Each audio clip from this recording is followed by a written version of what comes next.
So this morning I woke up, went for my daily coffee on my way to the place where I have been recording my videos lately, the banyan tree at the empty parking lot, only to discover that the parking lot was like full. As you can see, normally it's like empty. Normally there's like no one here. It's a little bit emptier now, but yeah. So yeah, this is the tree, and normally I sit in front of the tree, do my recording. But yeah, cars parked over, and yeah, the guys you see over there, they were all standing below, underneath the tree, smoking a cigarette, having a break. And I was like, I cannot record like this. I mean, in the end, I recorded like, I think I said here, yeah, like this, in between the two cars, under the tree. And I was like, no, guys, please go. And it didn't feel like, because I wanted to record a video. Wait, let me turn around. So I wanted to record a video about insecurity, feeling insecure, feeling unsure. But yeah, things just didn't work out. I mean, I was at the coffee place, and normally they always have like croissants or sandwiches or whatever, something with bread. And I was like, all my bread was finished. So no bread, no croissant, no space, guys talking. So I think, okay, let's call my yoga friend, because I wanted to share something with her about my new recording, about the conversation I had the day before with Angela. And then yes, she was on her way doing something else, busy, and we never got to really talk. Okay, so by the time I was done listening to her story, the guys had moved, so I sat there, did my recording. It would have been the perfect example if I started with this whole story that I'm telling you now, but no. So I was gonna talk into insecurity and feeling unsure, but in the end, the whole video is merely about when things don't go the way you think they should go, or how you want it to go, or how you expect it to go. So it's actually about control.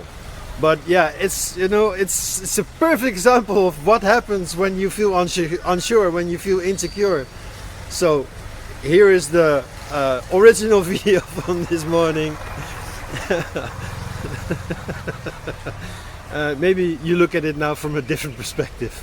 All right, cheers. Yeah, what I forgot to mention is that it was about to rain, and it's still raining now, hours later. So I also felt a bit rushed. I had to record it because I want to record it. Yeah, just some sightseeing while adding this. This is a dance academy and a music school, and I've been planning to go inside and ask them if I can play piano, but no, it doesn't look very inviting. I haven't played piano so long. How are you gonna play piano now with all these people listening? No, I was actually thinking of like offering a workshop, like a guitar improvisation workshop. Yeah, the stories we make up in our minds that actually create our reality. We're still so very human, huh? All right. gonna get myself another coffee at Amazon.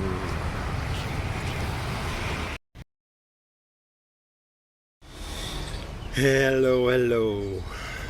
Let's see if we can dive a little deeper into insecurity, feeling unsure of yourself. Yesterday I had another conversation, pretty much every day with Angela. She felt like a fear coming up even before she even because she knew she was going to have a conversation with her ex-husband, and she felt like fear. And I was like, what is this fear? What is actually happening? And then she said exactly what he has been projecting onto her. So she pretty much took over his fear of losing his daughter, of not, after the divorce, not seeing his daughter anymore. And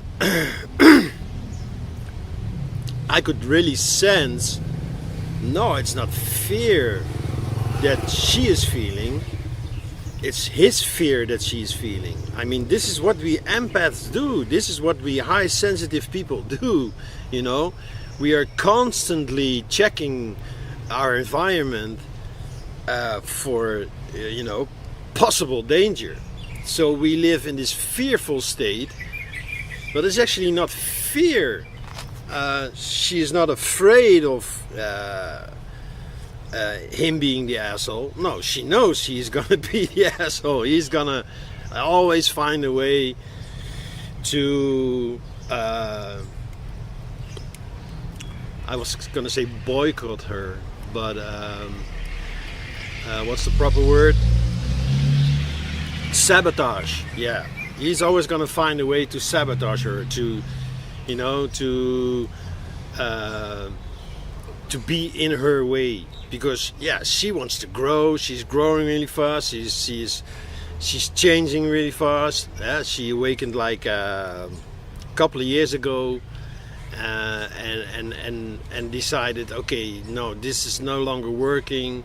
If you're gonna stay in this victim mode the rest of your life, fine, but I'm gonna divorce because I need to move on. I want to. She's 40 something. Well, she's in the late 40s. So of course, being married for over 30 years.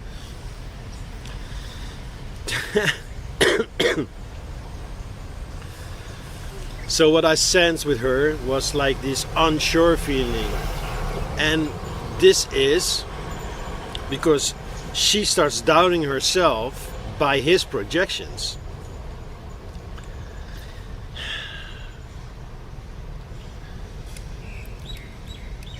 I think many of you can relate to you trying to be the good guy, or the nice lady, or the decent mother, the caring mother, the caretaker, always taking into account someone else's feelings. But in general, we ignore our own feelings. We bypass our own feelings. At some point, she even she said, "Yeah." So I asked her, "What do you do when he is like this, in this angry mode?" She says, "Yes. Then I just go silent and pretend he's not there. So it no longer." I close my heart, so I'm no longer vulnerable. I said, well, then you're not actually present. What you need to do, instead of making yourself small energetically, you should make yourself big energetically. So at some point you can meet yourself in the middle. And with big, I don't mean like be the aggressor, because he is very aggressive with his words and his interrogation. No, allegation, like pointing. You did this, you did that. So, no, don't become the aggressor, I told her. Become very present, energetically, And this is not what we're taught when we're young. She grew up with a dad, Chinese dad, very strict, very Confucian, Confucius, very strict, very rules. This is how life's supposed to be, and everything outside doesn't exist. And very critical. And her mom, always nervous. So there's no adult. She grew up with two big children, overgrown children. One very critical child and one very nervous child. And so as a child she started what we call parentification. She started parenting her parents, making herself small so she wouldn't do anything wrong, tiptoeing through life, always taking care of everybody. And her ex-husband, he's in the victim state all the time. The thing is, when you're not aware of you reacting your past again and again and again, projecting what happened in the past on the current situation, when you don't live in the here and now, then you are recreating your past again and again and again and again and again and again and again, and therefore you are in this energy, this state of being where you attract these kind of situations again and again and again and again. So step one is step out of the reaction, step out of the emotional state that takes over. Take a step back, go into the observer mode and look at it from neutrality. And she says, yeah, that's exactly what I do. When I close off, I go into this neutral state and nothing can touch me anymore, nothing can hurt me anymore. I said, no, that's not neutral. that's still, making yourself small, invisible, so you no longer can be attacked. But by making yourself small and invisible, the other one is not going to hear you, and because you are taking less space, you're pretty much inviting them to take more space.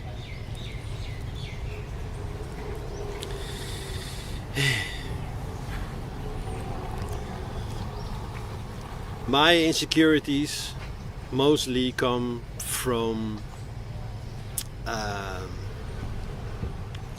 not being able to predict the outcome, because I'm very good at reading timelines, potentials, checking in with myself. What is the highest potential? What is the best option? But when it's not clear, like booking a hotel for the last 3 days that I'm in Thailand, from June 30th until July 4th.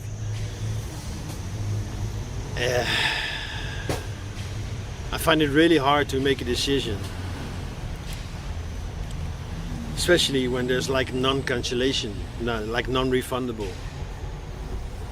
because then I have to, I could even book several hotels and just, check every one of them, because on the websites it always looks very nice, it always sounds very good, even the reviews, most of the times they're good reviews. Reviews is not a really good example, because sometimes reviews are actually bad even though the place is not so bad, or the reviews are really good even though the place is not so good, because it can be fake reviews.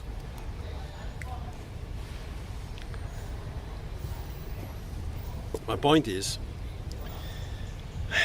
when I feel like unsure, my mind creates stories. And even though I'm very aware of my mind creating stories, there's plenty of stories I'm not aware of going on in like my subconsciousness. They usually become apparent when I tune out from like the emotional state or the focus or the mental state, like when I'm in the situation, tune out and then tune into my higher self, and then usually, it becomes clear when I think the best to describe is when I take like this helicopter view or this eagle view, then I see what's going on in the lower regions. I can sense what's behind it, what's actually causing this, the emotion or the feelings that I have at the moment.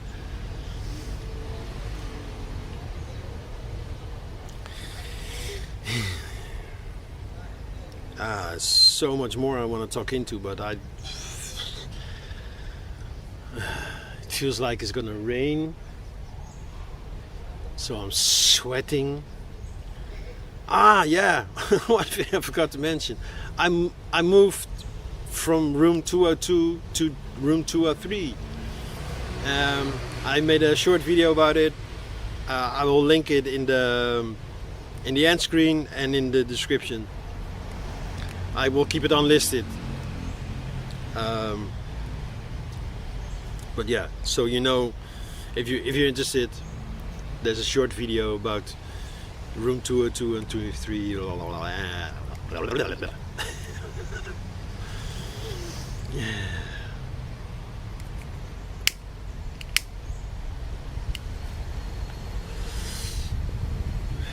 So how to stay sane in a world gone mad? Well, as always, tune out of your lower self, tune in to your higher self, and notice what appears, what arises, and let any feeling that arises just be. You don't have to fix it. You don't need to go into the stories. You don't need to understand it. Feel it. Feel through it. Breathe through it. That's it. Okay. See you in the next.